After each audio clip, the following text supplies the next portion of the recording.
is Mark Gunn Media. Hit it! Welcome to Gunshots Straight from the Hip. I'm your host, Mark Gunn. The views expressed on this program are those of the host and guests and not necessarily reflective of anyone or any entity associated with this broadcast. This episode, 2 steps forward, 4 steps back. In light of all the changes that have been made in this country just over the last few weeks with the new administration, history in the making for some black women and black men as well, looks like progress on the surface, but if you really dig deeper, are we still where we always have been? And if that's the case, what do we do about it? I ran across this very moving piece online that I wanted to start this podcast off with. It's called The Black Prayer. Why did you make me black, Lord? Why did you make me black? Why did you make someone the world would hold back? Black is the color of dirty clothes, of grimy hands and feet. Black is the color of darkness, of tired and beaten streets. Why did you give me thick lips, a broad nose, and kinky hair? Why did you create someone who receives the hatred stare? Black is the color of the bruised eye when someone gets hurt. Black is the color of darkness. Black is the color of dirt. Why is my bone structure so thick, my hips and cheeks so high? Why are my eyes brown and not the color of the sky? Why do people think I'm useless? How come I feel so used? Why do people see my skin and think I should be abused? Lord, I just don't understand. What is it about my skin? Why is it some people want to hate me and not know the person within? Black is what people are labeled when others want to keep them away. Black is the color of shadows cast. Black is the end of day. Lord, you know my own people mistreat me, and you know that just ain't right. They don't like my hair. They don't like my skin, as they say I'm too dark or too light. Lord, don't you think it's time to make a change? Why don't you redo creation and make everyone the same? God's reply. Why did I make you black? Why did I make you black? I made you in the color of coal, from which beautiful diamonds are formed. I made you the color of oil, the black gold which keeps people warm. Your color is the same as the rich dark soil that grows the food you need. Your color is the same as the black stallion and panther. Oh, what majestic creatures indeed. All the colors of the heavenly rainbow can be found throughout every nation. When all these colors are blended, you become my greatest creation. Your hair is the texture of lamb's wool, such a beautiful creature to be. Such a beautiful creature is he. I am the shepherd who watches them. I will always watch over thee. You are the color of midnight sky. I put star glitter in your eyes. There's a beautiful smile hidden beneath your pain. That's why your cheeks are so high. You are the color of dark clouds, from the hurricanes I create in September. I made your lips so full and thick, so when you kiss, they will remember. Your stature is strong, your bone structure thick to withstand the burden of time. The reflection you see in the mirror, that image that looks back, that is mine. So get off your knees, look in the mirror and tell me what you see. I didn't make you in the image of darkness. I made you in the image of me. This was a poem inspired by Genesis chapter 1, verses 26 and 27, and written by Renette Nia Ibo. And again, I wanted to start this off because these are questions that we do have within the black community. These are things that we think about every day and things that we need to personally deal with, while also contending with everything else that's going on around us.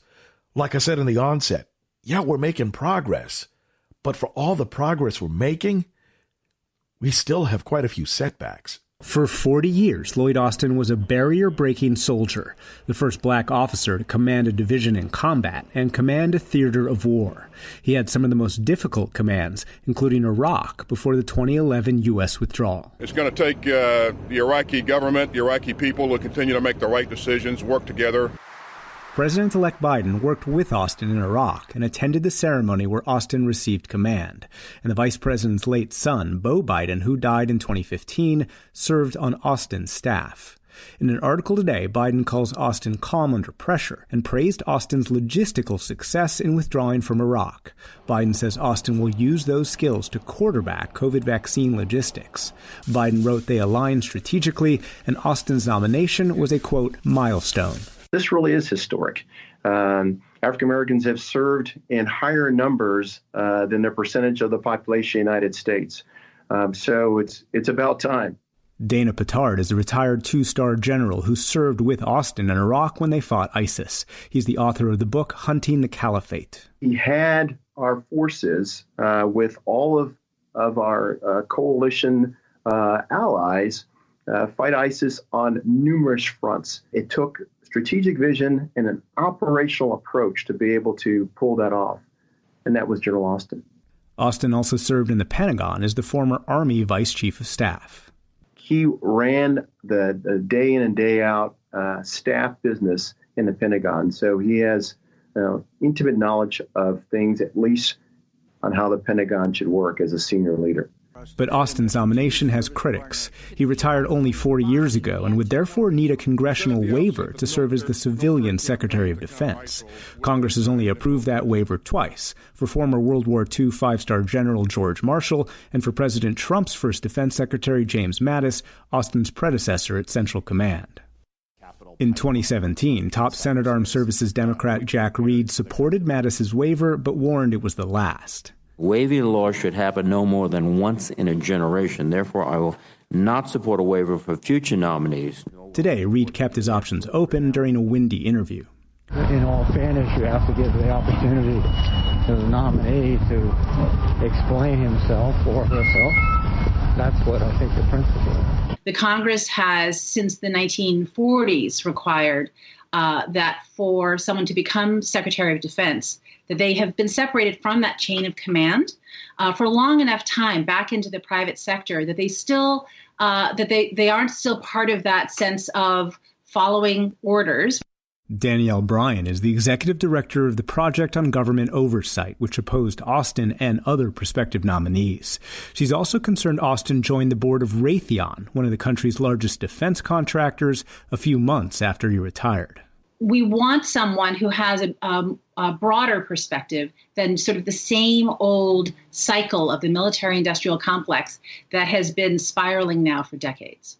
And some regret the opportunity lost to have picked the first female Defense Secretary, Michelle Flournoy, who was on Biden's shortlist. I do feel like there's a sense of being let down from some folks, that they were really hoping that we'd be able to break this barrier. Mika Oyang is the senior vice president of the centrist think tank Third Way. Having Lloyd Austin as Secretary of Defense is a big historic moment. He has broken barriers everywhere he's gone. Race is very much still an issue in the military.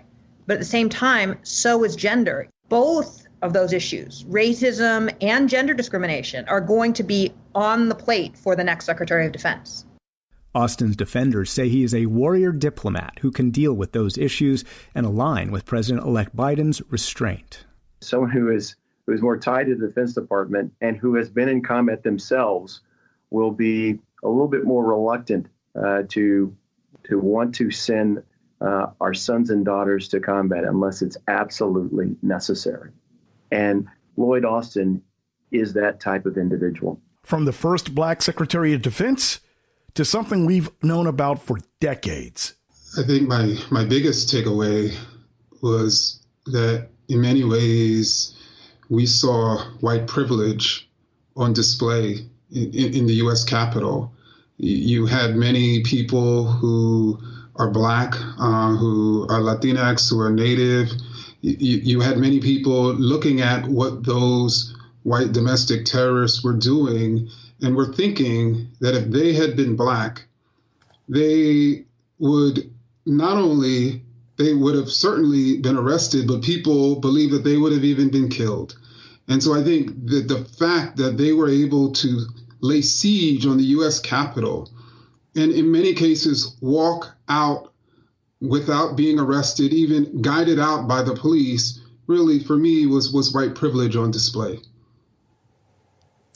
You know, there are a lot of comparisons being made, as I mentioned in the introduction, between what we saw unfold yesterday and the way that law enforcement has responded to the Black Lives Matter protests over this summer and a number of other protests. And the split screen images, when you look at them, they are just striking. And we should mention there is a distinction. We're talking about the Capitol Police here, which is separate and unique. It's not like other metropolitan police departments, but this remains. This distinction and this comparison remains. What do you make of the way people are talking about those two side by side?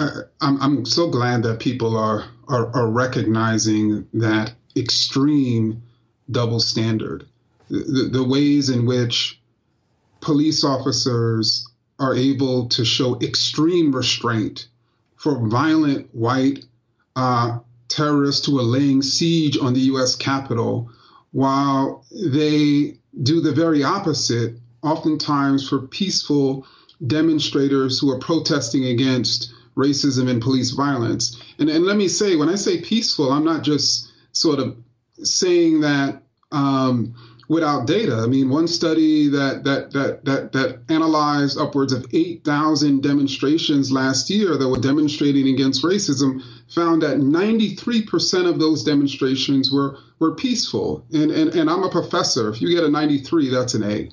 There are some people who look at the events yesterday and say, this wasn't about race, this was about politics. These were people who were protesting an election result. What do you say to that? Well, first and foremost, I say that in most cases, they're arguing that votes cast in Milwaukee, in Detroit, in Atlanta, in Philadelphia, cities with large Black populations, in Phoenix, another city with a large Black and Latinx population, that these votes and these voters were illegal, and that indeed the election was stolen from their president. I mean, you don't have to say Black and Latinx and Native to be speaking about race. And indeed, the grandfather clauses and poll taxes and literacy tests and, had no racial language in it. The history of racism in this country oftentimes does not speak directly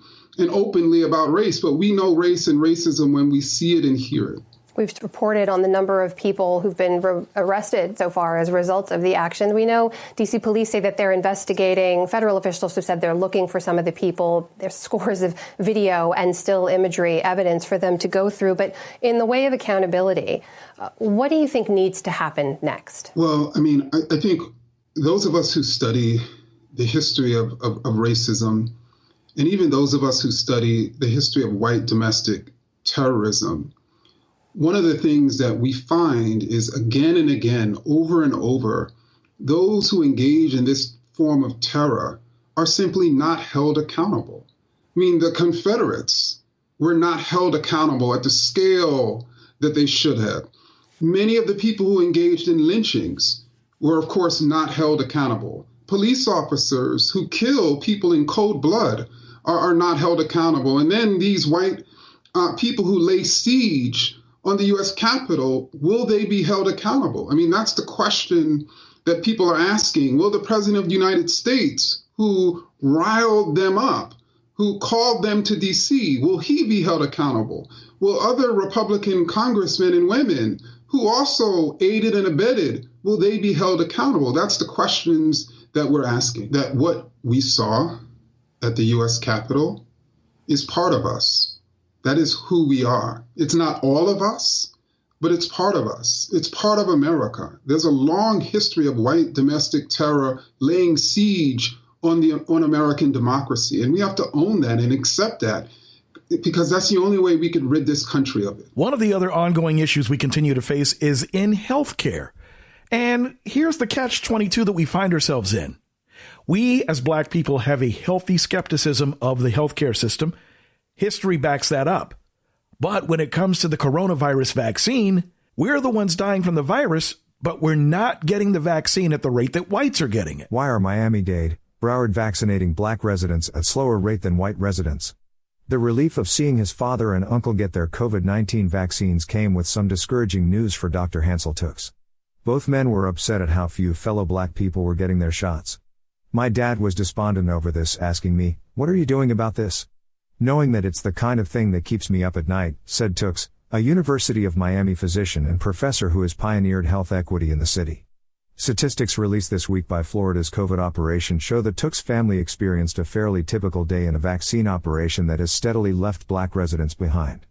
Of the roughly 138,000 people who have gotten the vaccines in Miami-Dade, just 8,265, or 6%, identified as black, according to the latest state data, released Thursday. Excluding the 19,200 or so people who were marked as unknown race, that's still just 7% of the total, compared to the overall portion of Miami-Dade that is black minus 16.7%, according to U.S. Census data. Stark racial disparities in vaccine distribution appear to be a problem in neighboring Broward County too. Though the county is 30% black, just 10% of the 95,618 people who received vaccines and marked down a race identified as black. Local healthcare leaders had already warned of a racial gap in the early days of Miami-Dade's vaccination effort. Jackson CEO Carlos Maygoya told county commissioners last week that the system was not working for the county's black communities. "What we found is we have not, through the normal appointment process, have not been getting enough people of color. Principally black. Because we have gotten a fair amount of Hispanics," Maygoya said. Maygoya said about 2,000 people received vaccinations in the first wave of appointments made through churches, with a very large chunk of the doses going to black residents. Jackson also started allowing employees at the hospital, one of Miami-Dade's largest employers, to offer vaccination appointments to up to 2 relatives ages 65 and over in an effort to reach people not getting the chance for appointments through the online portal. On Sunday, a state vaccination operation was set up at the Second Baptist Church in South Miami-Dade to vaccinate 600 people in an effort Commissioner Keon McGee said he helped arrange with Florida's Emergency Management Division. Commissioner Keon Hardiman, who represents some Miami neighborhoods with large black populations, said the church outreach won't be enough. "There are a great number of people in this community that do not attend church," he said. "We have to find other ways to reach the black community. The lack of access for black people comes even though the black population, especially older black men, are known to suffer disproportionately high death rates from COVID. In Miami-Dade, too, 9% of black residents with COVID have died of the disease, according to the health department, compared to a death rate of 1.8% for whites. In Broward, 1.89% of black residents with COVID have died of the disease compared to 1.3% for whites.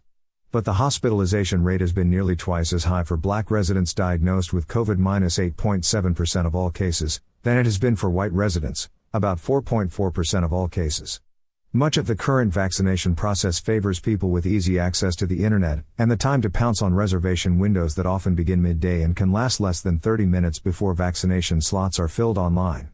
For the county's vaccine supply, the administration of Mayor Daniela Levine Cava will sometimes rely on the mayor's Twitter feed to announce the reopening of the reservation site for small batches of appointments, a kind of pop-up vaccination opportunity available only to the most media-engaged of Miami-Dade's residents.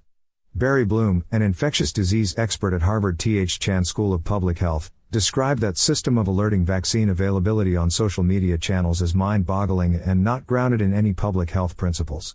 "It's absolutely biased against low-income vulnerable populations," Bloom said.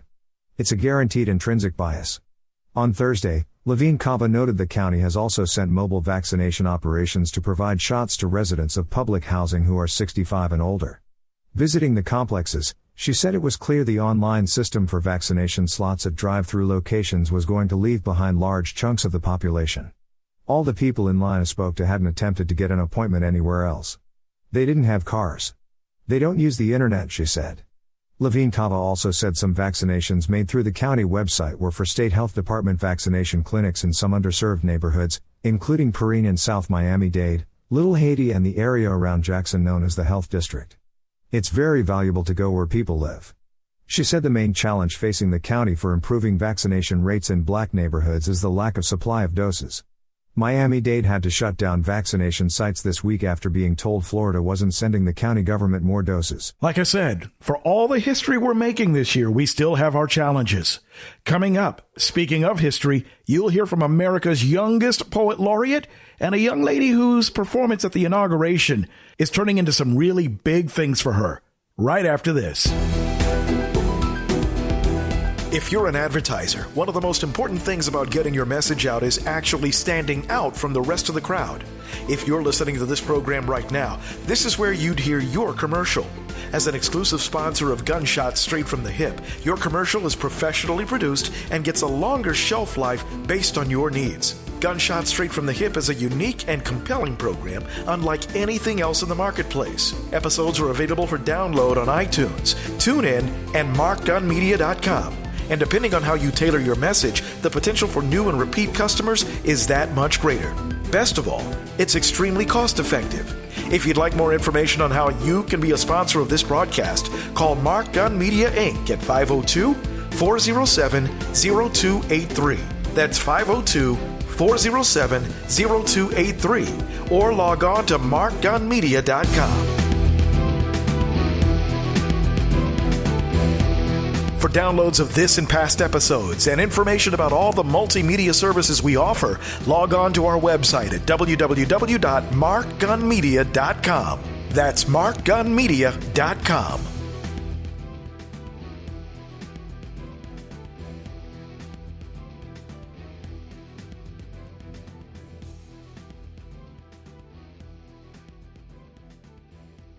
Welcome back to Gunshots Straight from the Hip. I'm Mark Gunn. In this episode, Blackness. 2 steps forward, several steps back. We're taking a look at some of the challenges that we're making among history-making progress this year. A young lady who rose to prominence during the inauguration is 22-year-old Amanda Gorman. She is America's youngest poet laureate who gave one heck of a poem, who recited an original piece during the inauguration that went viral and is meaning some big, big things for her. It was the moment at the inauguration that made people listen and take notice. Being American is more than a pride we inherit. It's the past we step into and how we repair it. Amanda Gorman, just 22 years old, now the youngest inaugural poet in U.S. history, reading a poem she wrote for the occasion called The Hill We Climb. We've braved the belly of the beast. We've learned that quiet isn't always peace, and the norms and notions of what just isn't always just is. The Los Angeles native joining an esteemed list of prestigious poets, including Robert Frost and Maya Angelou. Somehow we've weathered and witnessed a nation that isn't broken, but simply unfinished. We, the successors of a country and a time where a skinny black girl descended from slaves and raised by a single mother can dream of becoming president, only to find herself reciting for one. Gorman was only halfway through writing the poem when, just 2 weeks ago, that group of rioters stormed the Capitol. She decided to address that moment head on and finished her work that night. We've seen a force that would shatter our nation rather than share it, would destroy our country if it meant delaying democracy. And this effort very nearly succeeded. But while democracy can be periodically delayed, it can never be permanently defeated. Her final words reflecting the gravity of the moment. And so we lift our gazes not to what stands between us, but what stands before us. We close the divide because we know to put our future first, we must first put our differences aside. Her work winning the praise of President Obama and Secretary Clinton, who wrote, "Wasn't Amanda Gorman's poem just stunning? She's promised to run for president in 2036, and I, for one, can't wait." Gorman's poem, a lasting message to us all. For there was always light, if only we're brave enough to see it, if only we're brave enough to be it. And joining us live right now, inaugural poet, activist, and the author of 3 upcoming books, including Change Sings, Amanda Gorman, thank you so much for this opportunity to speak with you. Just tell us, well, first of all, how are you doing this morning? How's it going? I am doing amazing. It's not often that you wake up on a morning feeling like this. I can only imagine. Let us begin at the beginning. Dr. Jill Biden, she heard you, and she had her team reach out to you right away. What was your reaction when you discovered that you would be taking part in such an historic day? Wow. When I was told by the Presidential Inaugural Committee, I was overjoyed. I was grateful. I was honestly shocked. I had not been, expecting that at 22 they would trust me with such an honor. And, I was also daunted at the same time. I was honestly scared of writing such a poem. I wasn't sure if I could, do it justice. But I'm so glad that I put my best foot forward and did it. Oh, it's so good to hear that you felt the fear, but you walked through it and you did it. And something else that many people don't realize about you, you share something with President Biden. You have a speech impediment. Tell us what yours is and how you've overcome it. Right. So, President Biden has been super open about his stutter. My speech impediment wasn't a stutter, but it was dropping several letters that I just could not say for years. Most specifically, the R sound, which it would take until, probably I was 20 to say, meaning that I couldn't say words like poetry or even Gorman, which is my last name, and I had to really work at it and practice to get to where I am today. And so when you kept saying rise yesterday, what was going through? I know that you were thinking of that. Right. I was kind of like, why in the world did I put rise in my poem about 5 times? But also it was this amazing full circle moment for me, because if I'd written this poem 3 years ago, I wouldn't have been able to say it. And so it was, me rising, I think, as well as the country at that time. Beautifully said. And it's been a way for you to be able to express yourself. All right, Amanda, so you're there on the inaugural stage with all these luminaries, and then you meet Lady Gaga, and you said you had a special moment with her. What was that? It was so incredible meeting Lady Gaga. I mean, I'm Gaga for Gaga, literally. And we kind of just flew to each other like magnets after the ceremony ended. And we were just both crying and just hugging, and it was just such a great moment, because what she does with music, I aspire to do with poetry. So it was great to kind of have that woman-to-woman camaraderie. Well, you certainly do that with your poetry. Your social media just crashed. It's just going through the roof. You can't see all of their reactions. So we have a special message. No one has seen this. This is just for you. Good morning, Amanda Gorman. It's Lynn Miranda. Congrats again on yesterday. The right words in the right order can change the world, and you proved that yesterday with your brilliant piece. I'm so incredibly proud of you, and I can't wait to see what you write next. Keep changing the world, one word at a time. You smashed it. God! I almost fell out of my chair. That's amazing. You did. You smashed it. You absolutely smashed it. And to have the confidence though the fearful that you were, to have the confidence to step up there, and you had something comforting you on your hand, a ring that was given to you by Oprah. Tell us the significance of that. Right, absolutely. So Oprah wrote to me, and we've been in touch for a while now, saying, I bought Maya Angelou's coat and gloves when she performed the poem at Clinton's inauguration. I'd love to continue the tradition and buy something for you. And so what we settled on was this ring, which, if you look, has a caged bird inside. And for me, that was to symbolize my idol, Maya Angelou, who wrote the great autobiography, I Know Why the Caged Bird Sings. And that way I could, feel like I had Maya close in continuing her tradition. Oprah also brought my earrings as well. She was just so generous in making sure I felt prepared both emotionally and fashionably for the moment. And you were. And you have 3 books that are coming out. Okay, I got to ask you, 2036, you running for president? Heck yeah. Love your confidence. You know, Amanda, my mama said we all have gifts. Discover yours and share it with the world. Thank you for sharing yours with the world. We will not be the same because of it. We'll see you. Thank you. Thank you. Bless you. You've been listening to Gunshots Straight from the Hip. The views expressed are those of the host and guests and not reflective of any business entity or anyone associated with this broadcast. If you have any comments or want more information on how to be a sponsor, log on to our website at markgunmedia.com or call us at 502-407-0283. That's 502-407-0283. Thank you for listening. Mark Gun Media. No hype, no hoopla, just damn good work.